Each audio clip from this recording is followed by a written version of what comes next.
Rheneas and the Dinosaur. Rheneas and Skarloey are the best of friends. They love working together. And they enjoy shunting freight cars. They lift them. And they bash them all day long. That summer, some men from the Sodor Museum had found some very old bones. When they put the bones together, they made the skeleton of a dinosaur. That morning, a photographer arrived on the island to photograph the dinosaur. Thomas was to take him to the transfer yards. At the transfer yards, Mr. Percival was talking to his engines. "The dinosaur will soon be ready to go to the Sodor Museum," Mr. Percival said. "I will need 2 very careful engines to collect it." Rheneas and Skarloey were very excited.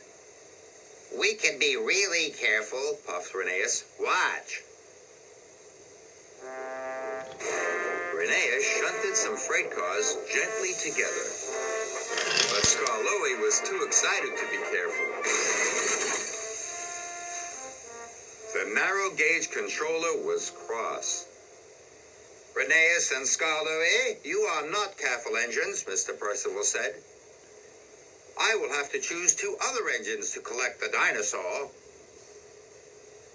"But I can be careful," said Rheneas. "Let me try again, please." "Very well," Mr. Percival said. "But this is your last chance." "Thank you, sir," said Rheneas happily. Skarloey was sad. "I'm sorry I biffed the freight cars," he whistled quietly. "But I'm sure we could take the dinosaur together." "No," said Rheneas. "I'll show Mr. Percival I can do it on my own." And he steamed away. Later, Rheneas had to take some coal to the station houses. The cars were very heavy for him on his own. His pistons pounded, and his axles ached. But Rheneas kept going. "Must take the dinosaur. Must take the dinosaur," he puffed. Later at the transfer yards, Mr. Percival came to see Rheneas. "Rheneas, you have worked very hard today," said Mr. Percival kindly, "and pulled very heavy freight cars, very carefully on your own." This made Rheneas very proud. "So, I have decided you can collect the dinosaur," Mr. Percival added. "But are you sure you can do it on your own?" "Yes, sir, I'm sure," whistled Rheneas. He was very happy. "And Skarloey," called Mr. Percival, "you will collect empty freight cars from the timber yards." "Yes, sir," peeped Skarloey sadly. He watched Rheneas race quickly away to collect the dinosaur. Rheneas chuffed cheerfully through the mountains. But when Rheneas arrived to collect the dinosaur, he was surprised. The dinosaur was very, very big. But Rheneas was sure he was strong enough to pull it. He coupled up to the flatbed and pulled with all his puff.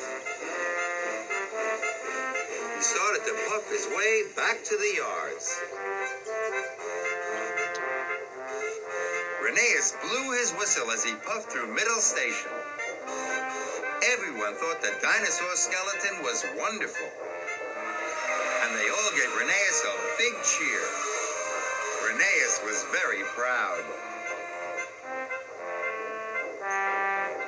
Rheneas was puffing slowly up a hill, but the flatbed was too heavy. His puff was going, and his pistons could hardly pump. Rheneas puffed slower and slower. Then he rolled back down the hill. He could go no further. "Oh no," he moaned. I'll never get the dinosaur to the transfer yards now. Rheneas felt terrible. Then he remembered his friend.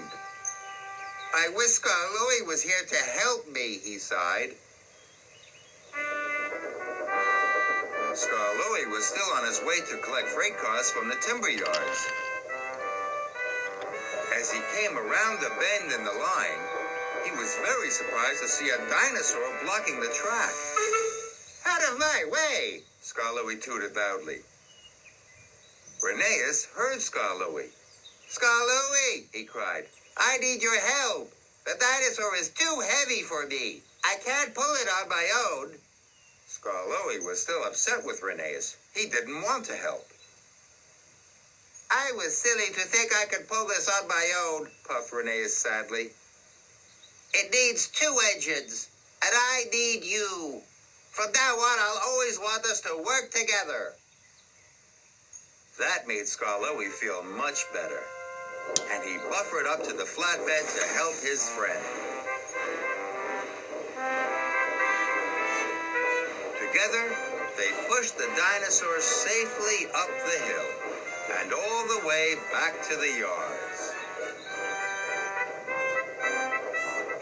Rheneas and Louie puffed happily into the transfer yards, just as Thomas arrived with the photographer. Rheneas and Louie had their picture taken with the dinosaur. They were delighted. They were both pleased to be friends again, and they both agreed that working with your friend is the best job of all.